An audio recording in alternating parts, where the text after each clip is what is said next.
तो बच्चों, पिछले लेक्चर में हम लोग गॉस लॉ के हेल्प से point charge, hollow sphere, solid sphere, uniformly charge, line charge, infinite seed, uniformly charge infinite hollow cylinder and in uniformly charge infinite solid cylinder के बारे में इलेक्ट्रिक फील्ड का कैलकुलेशन देख लिए थे। वो लेक्चर खास करके इंपॉर्टेंट था, डेरिवेशन उसका अक्सर बोर्ड में पूछता है।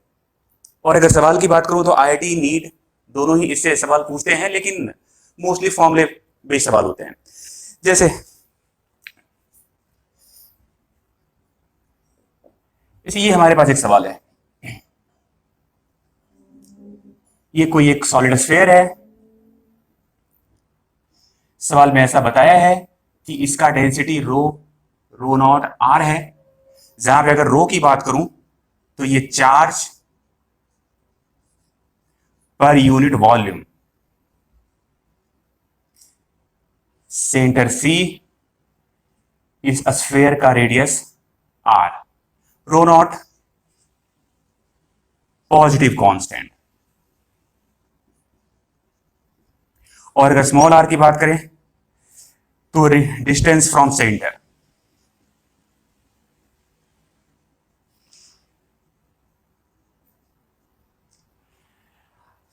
मतलब ये एक सॉलिड स्फीयर है।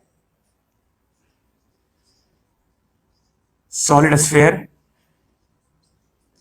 हम देख सकते हैं कि इस पे चार्ज डेंसिटी वेरिएबल है, मतलब अलग अलग आर पे चार्ज अलग अलग होगा, मतलब यूनिफॉर्मली डिस्ट्रीब्यूटेड नहीं है। इसको नॉन कंडक्टिंग ही होना पड़ेगा, हम लोग जानते हैं, क्योंकि अगर कंडक्टिंग रहा तो सारे के सारे चार्ज सरफेस पे आ जाएंगे, फिर ये रो डिफाइन नहीं होगा, वहां तक सिग्मा डिफाइन हो जाएगा।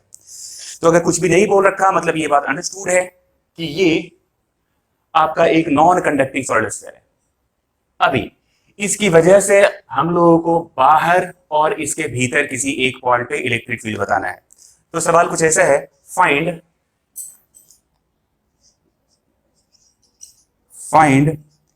Electric field at any outside point.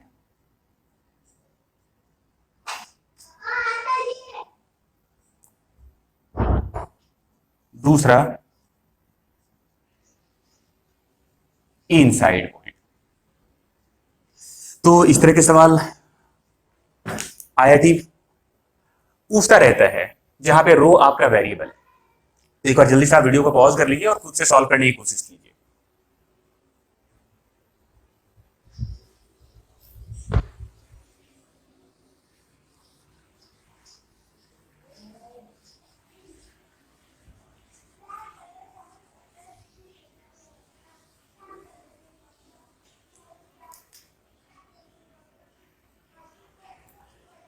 तो सबसे पहले हम लोग देख रहे हैं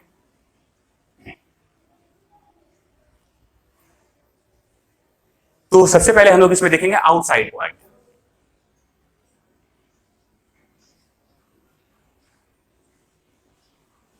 मतलब R greater than capital are.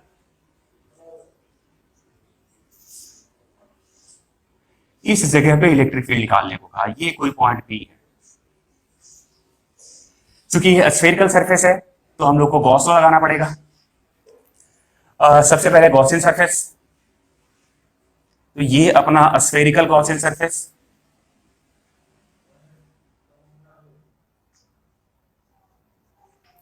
Spherical Gaussian surface. पहला स्टेप कंप्लीट हो गया। अब दो तरीके से हम लोग को फ्लक्स निकालना होता है। हम सीधे एक लाइन लिख रहे हैं, ये मैथमेटिकल डेफिनेशन है, ई डॉट डी ए पूरे सरफेस का इंटीग्रल, ये बराबर होना चाहिए पूरा charge enclose divided by epsilon not. तो अब चार्ज इनक्लोज की बारी है। तो बच्चों, ये बात हम पहले भी बताए थे कि अगर ये नॉन यूनिफॉर्म रह जाए और कुछ इस तरीके का फंक्शन हो, तो वैसे केस में हम लोग सीधे यूनिटरी मेथड या एक एक नियम से चार्ज नहीं निकाल सकते। तो पहले हम लोग को एक एलिमेंट लेना पड़ेगा और फिर उस एलिमेंट को इंटीग्रेट करना पड़ेगा। और हम लोग जानते हैं कि इस केस में एलिमेंट एक पतला सा हॉलो स्फीयर होता है, एक पतला सा थीन हॉलो स्फीयर एलिमेंट।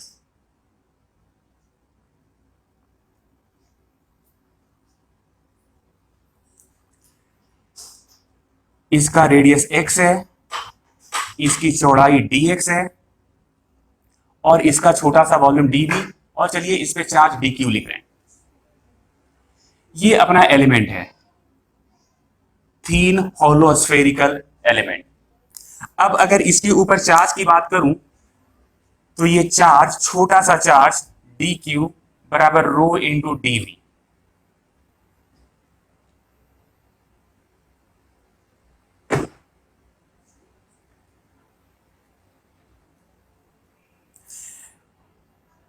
डीवी के बारे में बच्चों पहले ही बताए थे कि अगर थीन हॉलो स्फेरिकल एलिमेंट है तो ये होता है सरफेस एरिया इनटू विड्थ। इस स्फेयर का जिसका रेडियस x है उसका सरफेस एरिया 4 पाई x स्क्वायर होगा, और अगर इस स्फेयर के विड्थ की बात करूं तो ये विड्थ dx है। ये बहुत बार पहले यूज कर चुके हैं, इसे सीधे डायरेक्टली यहां पे लिख रहे हैं। इसका मतलब है कि ये रो इंटू दिस। अब रो के बारे में देखा जाए तो रो नॉट आर, इस जगह पे r बराबर x है क्योंकि अभी सेंटर से जितनी दूरी है वो x के बराबर है, और ये r डिस्टेंस फ्रॉम सेंटर है।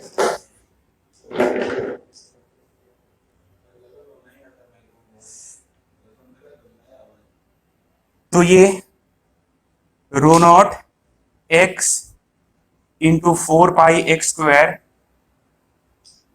dx, मतलब 4 पाई रो नॉट ये x क्यूब dx।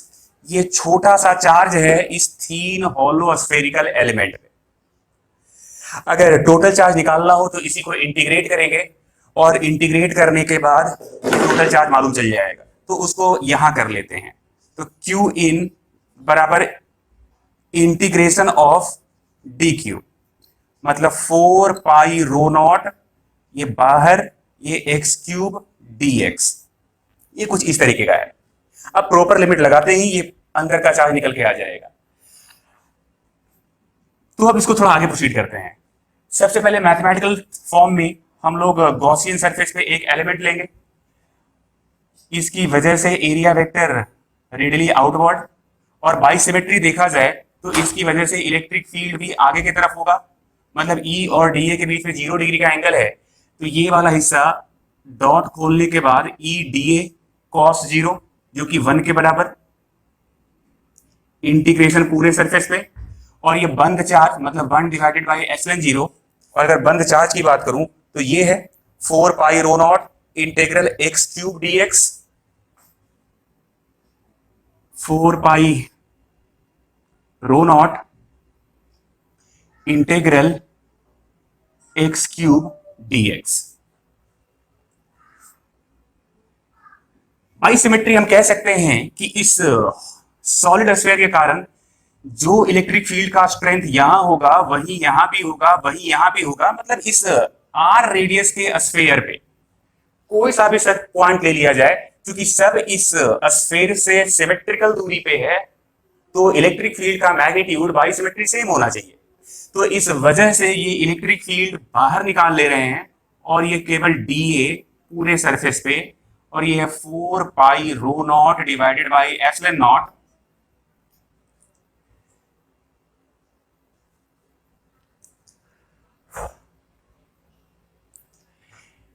इनटू, अब देखिए यहां पे x क्यूब dx, x का लिमिट पुट करना होगा, तो हम लोग आउटसाइड पॉइंट पे, तो इस आउटसाइड वाले पॉइंट के लिए, इस गॉसियन स्फीयर के लिए सारा स्फीयर इसके भीतर ही बंद है, मतलब इस सॉलिड स्फीयर का टोटल चार्ज लेना पड़ेगा जो कि 0 से लेकर कैपिटल R के बीच में ट्रैप्ड है।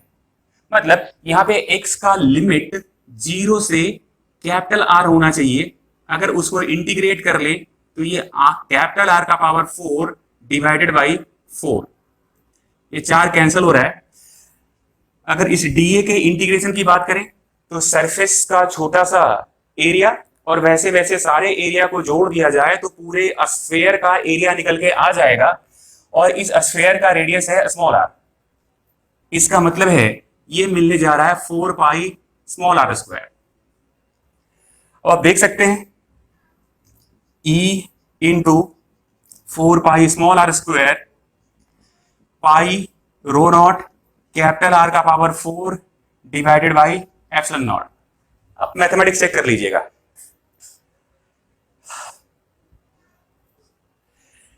तो यहां से पाई भी कैंसिल हो रहा है, तो इलेक्ट्रिक फील्ड बराबर रो नॉट आर का पावर 4 डिवाइडेड बाई ये नीचे 4 एप्सिलॉन नॉट आर स्क्वायर। मतलब electric field inversely proportional to R square है बाहर के किसी पॉइंट के लिए। तो ये मैथमेटिकल तरीका होता है, इस तरीके से हम लोग सॉल्व करते हैं। बाहर के किसी पॉइंट में इलेक्ट्रिक फील्ड चाहिए, हमने गॉसियन सरफेस लगा दिया। अब गॉसियन में एक मैथमेटिकल डेफिनेशन से फ्लक्स निकालना, दूसरा गॉस लॉ से फ्लक्स निकालना। यहाँ पे क्यू इन चाहिए था, क्योंकि चार्ज वेरिएबल है इसलिए पहले हमको डी क्यू निकालना पड़ा। एक एलिमेंट लिए थीन होलो स्फेरिकल एलिमेंट और जिसका radius x width D x. तो अगर इसका वॉल्यूम डीबी है और इसके ऊपर चार्ज डी क्यू है तो अब ये दोनों निकालना पड़ेगा। डीबी की डी क्यू की बात करूं तो रो इंटू डीबी पहले बहुत बार कर चुके हैं। और थीन होलो स्फेरिकल एलिमेंट का वॉल्यूम हमेशा होता है सरफेस एरिया। देखिए आप जिस स्फेयर की बात कर रहे हैं उसका रेडियस एक्स है, तो surface area 4 pi x square into width, इस स्फेयर की चौड़ाई डी एक्स है। तो ये इसका छोटा सा वॉल्यूम हो गया। रो के बारे में बता रखा है रो नॉट इंटू आर, लेकिन ये आर डिस्टेंस फ्रॉम सेंटर है और अभी फिलहाल हम लोग सेंटर से एक्स डिस्टेंस पे हैं, तो इस वजह से आर बराबर एक्स, इसीलिए रो नॉट इंटू एक्स लिखना पड़ा। और ये 4 pi rho naught x cube d x. और अगर टोटल चार्ज चाहिए तो आप इस डी क्यू को इंटीग्रेट कीजिए, जहां तक का चार्ज चाहिए वहां तक का लिमिट लेकर इंटीग्रेट कर लीजिए, तो इस तरीके से क्यू निकल आएगा। अब बाकी हम लोग जो गॉस लॉ में पढ़े थे उसका यूज कर रहे हैं। Mathematical definition Q in divided by epsilon zero. ये देखिए गॉसियन सरफेस पे हम लोग एक एलिमेंट लिए, area vector radially outward, by symmetry हम कह सकते हैं कि इलेक्ट्रिक फील्ड भी बाहर ही होगा। इनके बीच का एंगल 0 डिग्री, ये cos 0, डॉट को खोल लिया गया। और यहाँ पे 1 डिवाइडेड बाई एप्सिलॉन नॉट, ये 4 pi rho naught integral x cube dx. अभी इसको इंटीग्रेट करना है, चूंकि बाहर के पॉइंट पे है तो ये पूरा का पूरा चार्ज कंसीडर करना होगा कि पूरा का पूरा चार्ज इसके इनसाइड ही है। तो x का लिमिट 0 से लेकर कैपिटल आर तक जाना पड़ेगा ताकि ये पूरा चार्ज कवर हो जाए। तो 0 से लेकर आर तक लगा लीजिए, इंटीग्रेट कर लीजिए, और इस तरीके से आपको बाहर के किसी पॉइंट पे इलेक्ट्रिक फील्ड मिल जाएगा। अब इसका दूसरा पार्ट, किसी इनसाइड पॉइंट की बात करना है। तो इनसाइड पॉइंट, इनसाइड पॉइंट मतलब R less than small R. तो थोड़ा सा पहले हम इसको मिटा लेते हैं।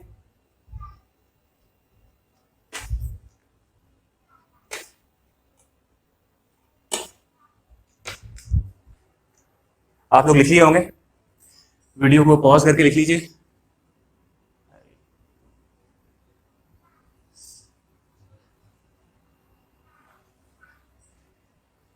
तो हम लोग देखेंगे जैसे ये हमारा कोई स्फेयर था जिसके बारे में बता दिया था, रो बराबर रो नॉट इंटू आर, ये दे रखा था। ये सेंटर, यहां से यहां तक की दूरी कैपिटल आर है। ये कोई पॉइंट पी है, इस पॉइंट पे इलेक्ट्रिक फील्ड बताया है, पूछा है इनसाइड अंदर किसी एक पॉइंट पे, और यहां से लेकर यहां तक का डिस्टेंस, ये डिस्टेंस आर है। अब देखिए सबसे पहले हम लोग एक गॉसियन सरफेस लेंगे। ये अपना गॉसियन सरफेस है।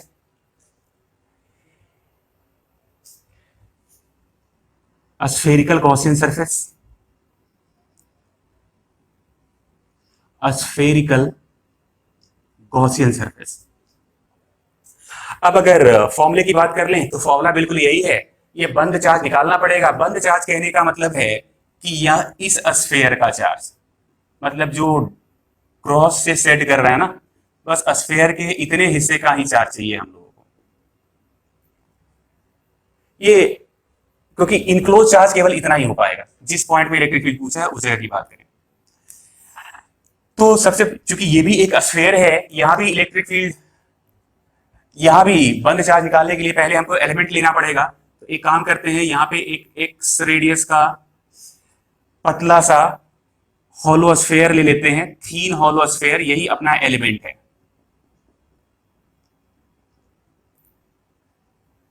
ये अपना एलिमेंट है और फिलहाल इसका रेडियस एक्स है, तो इसका width dx, volume dv, charge dq, सब कुछ वैसे ही है।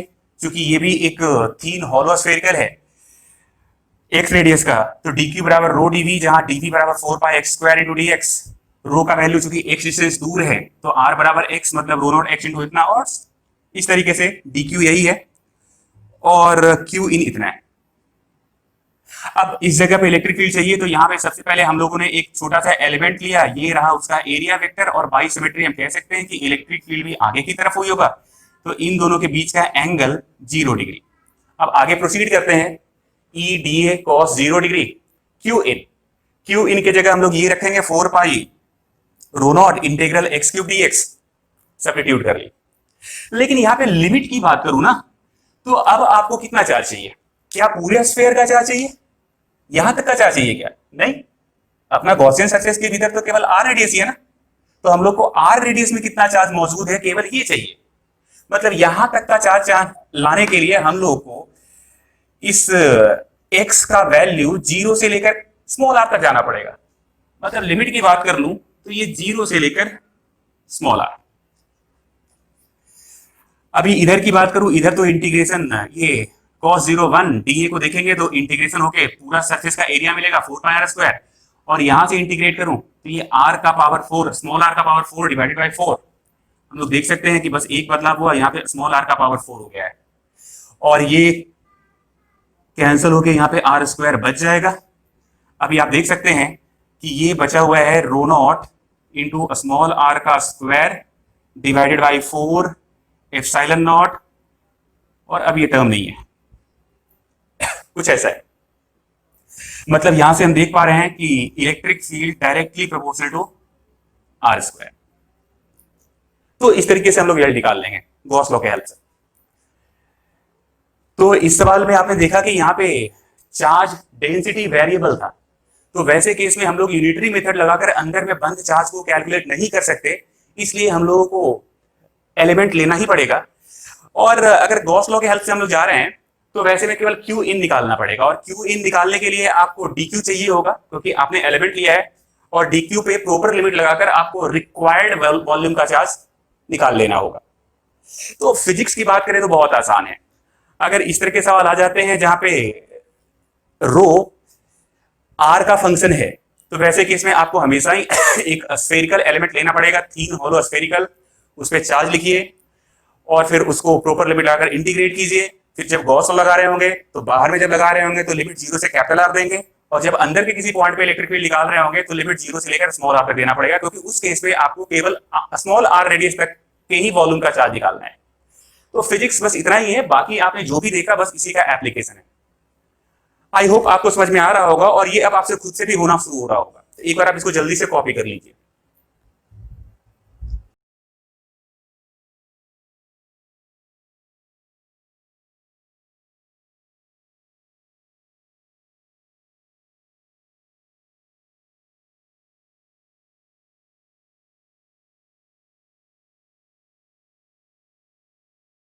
तो बच्चों इसमें एक तरह का सवाल और बनता है, कैविटी कॉन्सेप्ट।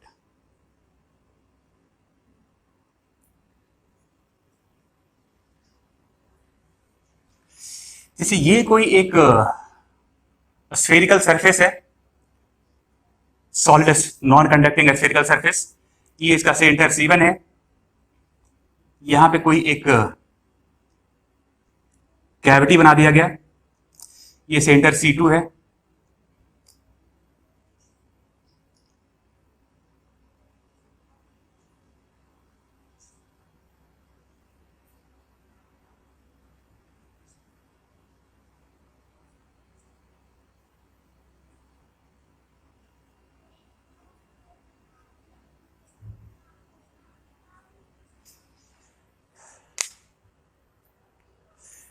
तो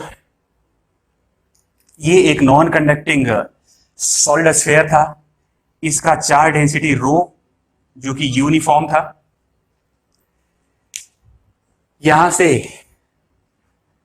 ये एक स्फीयर काट के बाहर निकाल दिया गया और इस स्फीयर का रेडियस b है और ये बड़े वाले स्फीयर का रेडियस a था। मतलब एक बड़े वाले स्फीयर से एक छोटा वाला स्फीयर काट कर बाहर निकाल दिया गया है और ये पहले इसका चार्ज डेंसिटी यूनिफॉर्म रो था। अब ये कट जाने के बाद अलग अलग पॉइंट पे इलेक्ट्रिक फील्ड, जैसे कुछ कुछ पॉइंट लेते हैं हम लोग, जैसे यहां पे एक पॉइंट लेते हैं, ये पॉइंट, चलिए पहले तो कैविटी के भीतर निकालते हैं। यहां पे कोई पॉइंट है, ये पॉइंट पी है। तो बच्चों ऐसे सवाल को करने के लिए आप सबसे पहले इस कैविटी को दो भाग में दो रो से भर दीजिए। यहां पे एक प्लस रो है और दूसरा माइनस रो है। मतलब यहां पे हम लोगों ने बी रेडियस का दो स्फीयर भरा है जिसमें एक का चार्ज डेंसिटी प्लस रो है और दूसरे का चार्ज डेंसिटी माइनस रो है। अब दोनों को थोड़ा अलग अलग करके दिखाइए। तो एक तो बड़ा वाला स्फीयर ये बना रह गया। पहले अगर आपने प्लस रो ले लिया, इसको ले लिया प्लस रो और बाहर भी प्लस रो है, इसका मतलब है ये स्फीयर कंप्लीट हो गया और इसका डेंसिटी प्लस रो। मतलब यहां पे जो कैविटी वाला हिस्सा था वो भी प्लस रो से भर दिया गया है, वो भी प्लस रो से भर दिया गया। तो यहां भी प्लस रो, बाहर भी प्लस रो, मतलब कह सकते हैं कि ये पूरे ए रेडियस के स्फीयर का चार्ज डेंसिटी प्लस रो है। और अभी एक और काम कीजिए, इसका यूज हो गया, अब इसका यूज कर लीजिए। तो प्लस ये छोटा सा डायग्राम जगह नहीं है, फिर भी मैं कोशिश करता हूं दिखाने का। ये ठीक है, ये सेंटर C1 है, ये सेंटर C2 है। यहां पे एक स्फीयर बना लीजिए और इसका माइनस रो से इसको भर दीजिए।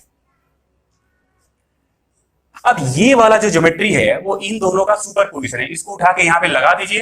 ये प्लस रो और ये माइनस रो ऑटोमेटिक खत्म होकर ये कैविटी क्रिएट कर देगा। तो बेसिकली हम लोग क्या करेंगे कि जहां पे कैविटी है वहां पे दो तरह के डेंसिटी भरेंगे, एक प्लस रो और दूसरा माइनस रो। और फिर एक बार प्लस रो का इफेक्ट लेंगे तो ये पूरा स्फीयर कंप्लीट हो जाएगा और फिर उसको खत्म करने के लिए दूसरे बार केवल माइनस रो का इफेक्ट लेंगे। और अगर इन दोनों को ओवरलैप करवा दिया जाए, मतलब सुपर इंपोज करवा दिया जाए, तो प्लस रो माइनस रो को कैंसल आउट कर लेगा। तो वैसे केस में ये बन जाएगा और हम लोग जो भी निकाल रहे होंगे वो इफेक्टिवली इसका रिजल्ट बाहर आ रहा होगा। तो हम लोग को कुछ इस तरीके से सोचना है। आप जल्दी से इसको बना लीजिए डायग्राम, क्योंकि मेरे पास जगह नहीं है, हम इसको मिटाने के बाद सवाल सॉल्व करेंगे।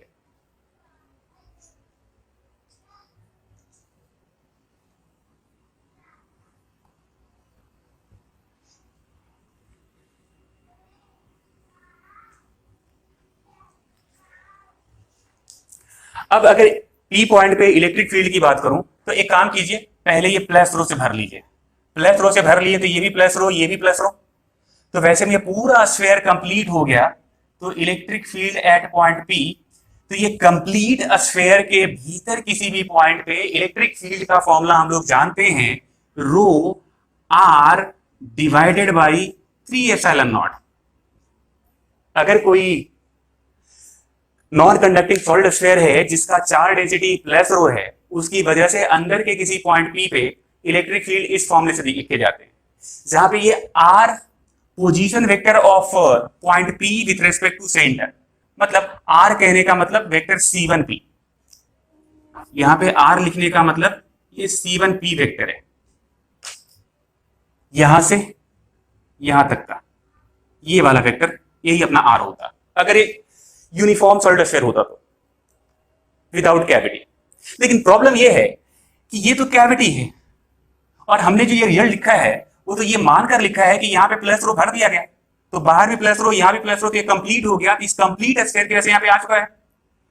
अब इस प्लस रो के इफेक्ट को नलिफाई करने के लिए यहाँ पे माइनस रो भी भरिए।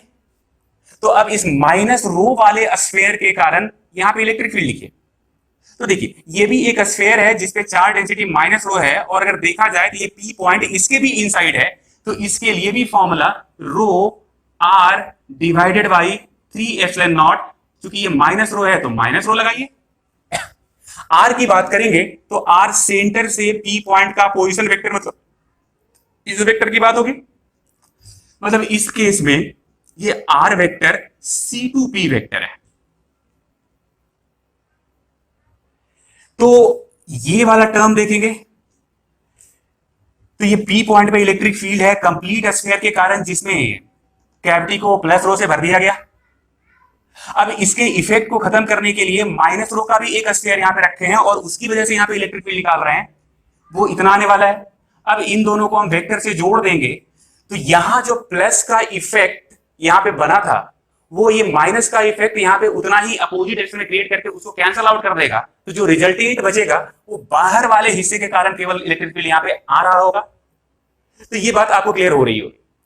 अब ये रो डिवाइडेड बाई 3 कॉमन, ये C1P वेक्टर, ये minus C2P vector, C1P vector minus C2P vector. तो अगर इसको लिखा जाए तो रो डिवाइडेड बाई 3 C1P वेक्टर, इसको उल्टा कर दिया जाए तो माइनस प्लस में कन्वर्ट हो जाएगा PC2 वेक्टर। ये पहले वाले का टेल हेड, ये दूसरे वाले का टेल हेड। तो पहले वाले का हेड जहां खत्म हो रहा है दूसरे वाले का टेल वहां पे खत्म हो रहा है, शुरू हो रहा है। तो हम लोग वेक्टर के एडिशन में 11 में पढ़ चुके हैं कि इसको C1C2 वेक्टर लिखेंगे। ये देखिए ये कोई वेक्टर है C1P, ये C1P वेक्टर, और ये है PC2 वेक्टर, ये P और ये C2। तो इन दोनों का जोड़ ये वेक्टर बनेगा जो कि C1C2 वेक्टर होगा। अब ये C1C2 वेक्टर क्या है? मतलब electric field at point P अगर देखा जाए तो रो डिवाइडेड बाई 3 C1C2 वेक्टर। अगर ध्यान से देखा जाए तो ये क्वांटिटी एक कांस्टेंट है, रो कांस्टेंट, एप्सिलॉन कांस्टेंट, C1C2 मतलब दोनों सेंटर को मिलाने वाला वेक्टर। और अगर आपको कैविटी दे रखा है तो ये कांस्टेंट होगा।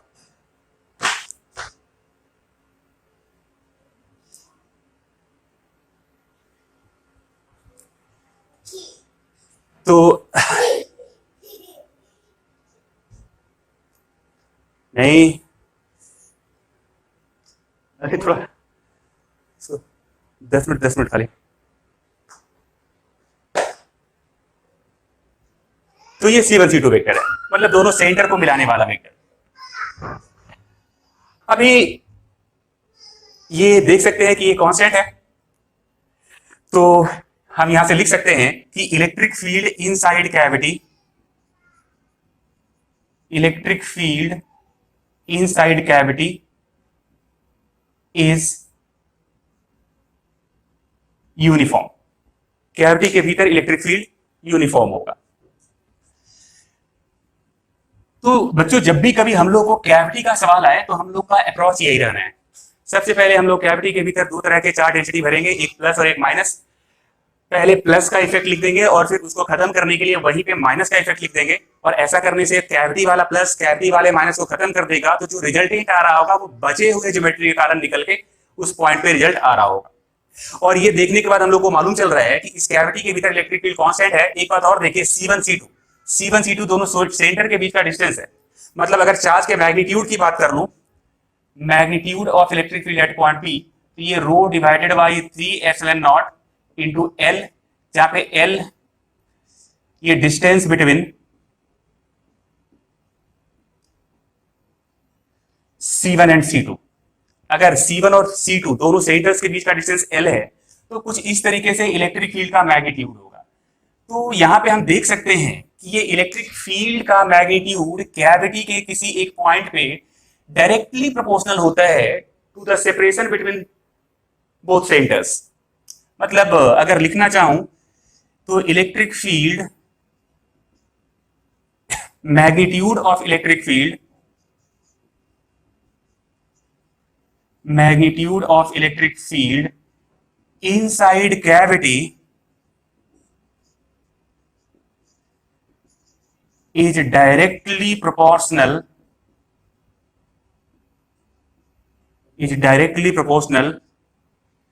to the separation between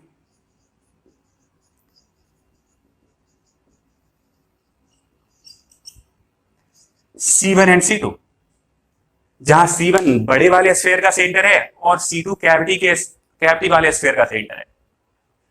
एक और बात आप ध्यान दें, अगर वेक्टर में देखा जाए तो ये C1 C2 वेक्टर है। C1 C2 वेक्टर मतलब डायरेक्शन C1 से C2 की तरफ।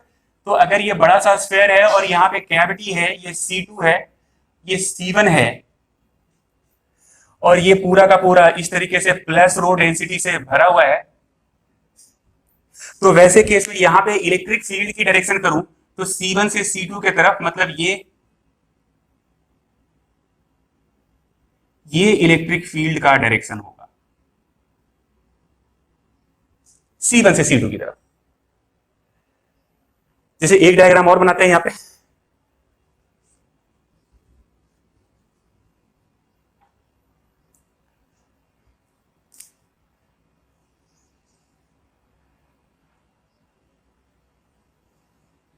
ये कैविटी है, बाहर में चार्ज प्लस रो से भरा हुआ है, प्लस रो।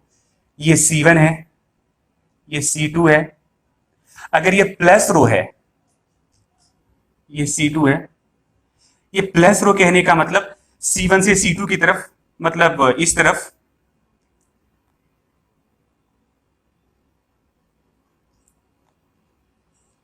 तो ये इलेक्ट्रिक फील्ड का डायरेक्शन होगा। बच्चों अगर ये माइनस रो होता तो डायरेक्शन बदल देते, क्योंकि हम लोग जानते हैं कि प्लस चार्ज के कारण जिस तरफ इलेक्ट्रिक फील्ड का डायरेक्शन होता है, माइनस के कारण उसी का जस्ट अपोजिट होता है। तो यहां पे ये बात भी इंपॉर्टेंट है कि अंदर में कैविटी के भीतर इलेक्ट्रिक फील्ड यूनिफॉर्म है और उसका डायरेक्शन दोनों सेंटर को मिलाने वाली लाइन की तरफ है। अब जरा आप सोचिए कि अगर ये कैविटी कंसेंट्रिक होता तो क्या होता। अगर ये कैविटी कंसेंट्रिक होता मतलब ये दोनों सेंटर ओवरलैप कर जाते हैं, ये C1 और C2 दोनों ओवरलैप कर जाते हैं। तो वैसे केस में C1 C2, C1 भी यहीं पे है, C2 भी यहीं पे है, तो C1 C2 लेंथ 0 हो जाता। इस वजह से कैविटी के भीतर किसी भी पॉइंट पे यही अपना C1 भी है, यही अपना C2 भी है। इस वजह से C1 इंटू C2, ये जो लेंथ L के बराबर लिखी है 0, मतलब electric field at any point inside ये आपको 0 मिल रहा होता। तो ध्यान रखिए, ये इलेक्ट्रिक फील्ड आपको इनसाइड पॉइंट पे कैविटी के भीतर तभी मिलेगा जब वो कंसेंट्रिक नहीं हो। अगर कंसेंट्रिक हो गया तो वैसे केस में अंदर के किसी भी पॉइंट पे इलेक्ट्रिक फील्ड 0 होगा। तो एक बार फिर से हम फिजिक्स को समझते हैं। अगर आपके पास कभी भी कैविटी का सवाल आ जाए तो आप सबसे पहले उसको प्लस और माइनस उतने ही डेंसिटी से उसको भर दीजिए। एक बार प्लस का इफेक्ट लीजिए और फिर दूसरी बार माइनस का इफेक्ट लीजिए और फिर दोनों को वेक्टर से ऐड कर दीजिए, मतलब सुपर इंपोज कर दीजिए। तो कैविटी वाले प्लस के इफेक्ट को उसी कैविटी के माइनस वाला इफेक्ट ऑटोमेटिकली कैंसिल कर लेगा और अब जो रिजल्ट बच रहा होगा वो रिमेनिंग ज्योमेट्री के कारण मिल रहा होगा। और हम लोगों ने ये भी देखा कि अगर स्फीयर है तो कैविटी के भीतर ये इलेक्ट्रिक फील्ड यूनिफॉर्म होता है और ये इलेक्ट्रिक फील्ड का जो मैग्नीट्यूड है वो L, मतलब उनके बीच के जो सेपरेशन है उसके प्रोपोर्शनल होगा।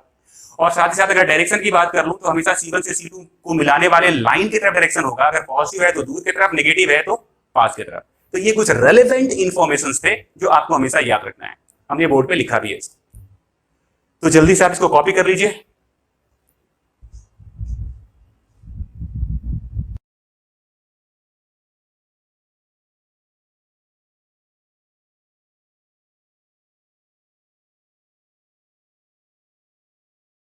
तो इस तरीके से अपना electric lines of force, flux and Gauss law, ये तीनों टॉपिक अपना कवर हो चुका है, खत्म हो चुका है। मतलब इलेक्ट्रोस्टैटिक्स में हम लोग 2 पार्ट खत्म कर चुके हैं। एक तो फोर्स एंड फील्ड, दूसरा electric lines of force, Gauss law, flux and Gauss law. अभी जब अगले क्लास में हम लोग आएंगे तो एक नए टॉपिक के साथ आएंगे जिसका नाम होगा electric potential and electrostatic potential energy.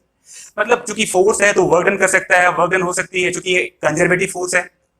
तो वैसे केस में चार्जेस अगर मूव करेंगे तो हम लोग एक तरीका सवाल को सॉल्व करने का एनर्जी एनालिसिस भी हो सकती है। तो अब हम लोग इसी चैप्टर में जब हम लोग आगे आएंगे तो एनर्जी का यूज करके कुछ चीजें को फाइंड आउट करने की कोशिश करेंगे। जैसे कोई चार्ज रिलीज हो गया तो कहाँ जाने के बाद कितना एनर्जी होगा, काइनेटिक एनर्जी क्या होगा, कितना दूर जा पाएगा नहीं जा पाएगा, मतलब इस तरह के पॉसिबिलिटीज के बारे में हम लोग पढ़ने की कोशिश करेंगे अगले चैप्टर में। तो जब हम लोग नेक्स्ट क्लास में आएंगे तो हमारा टॉपिक बदल चुका होगा और उस टॉपिक का नाम होगा इलेक्ट्रिक पोटेंशियल। तो आई होप आज का लेक्चर आपको बहुत अच्छे से समझ में आया होगा, और अगर आपने ये नहीं समझा तो इसको जाइए बार बार रिवाइज कीजिए, देखिए कैसे करने। एक खास तरह कैविटी वाला सवाल आईआईटी का फेवरेट रहा है, मतलब पिछले 6-7 साल को देखेंगे तो कैविटी के सवाल 4-5 साल आपको मिल जाएंगे। ये कैविटी के सवाल केवल इलेक्ट्रोस्टैटिक्स में ही नहीं आते, 4-5 जगह पे आते हैं। जैसे सेंटर ऑफ मास में भी कैविटी आ जाता है, मोमेंट ऑफ इनर्शिया में भी आता है, ग्रेविटेशन में भी आता है, इलेक्ट्रोस्टैटिक्स में भी आता है और मैग्नेटिक्स में भी आता है। तो ये वाला टॉपिक बहुत जगह पे आता है, इसलिए काफी आईआईटी का one of the favourite topic रहा है लास्ट 7 to 8 ईयर्स, जिसमें 4-5 साल आपको इस टॉपिक पे सवाल मिल जाएंगे। तो आप समझ सकते हैं कि ये कितना रेलेवेंट टॉपिक है, और आप इसको देखिए, असाइनमेंट से सवाल लगाइए, जो भी बुक है आपके पास उससे सवाल लगाइए, कैविटी को ढूंढिए। नहीं होता है प्रैक्टिस कीजिए, फाइट कीजिए, जितना प्रैक्टिस करेंगे आपके लिए उतना बेहतर है, क्योंकि मेरे इतना लेक्चर दे देने से कोई फायदा नहीं है अनलेस कि आप उसको एग्जीक्यूट करें। तो आई होप आप लोग इन सारी बातों का ध्यान रखेंगे, और जब हम लोग अगले लेक्चर में मिलेंगे तो हमारा टॉपिक बदल चुका होगा। एक नए पार्ट में हम इलेक्ट्रोस्टैटिक्स के इंटर कर चुके होंगे और उसका नाम है electric potential. So guys, wish you all the best. Thank you.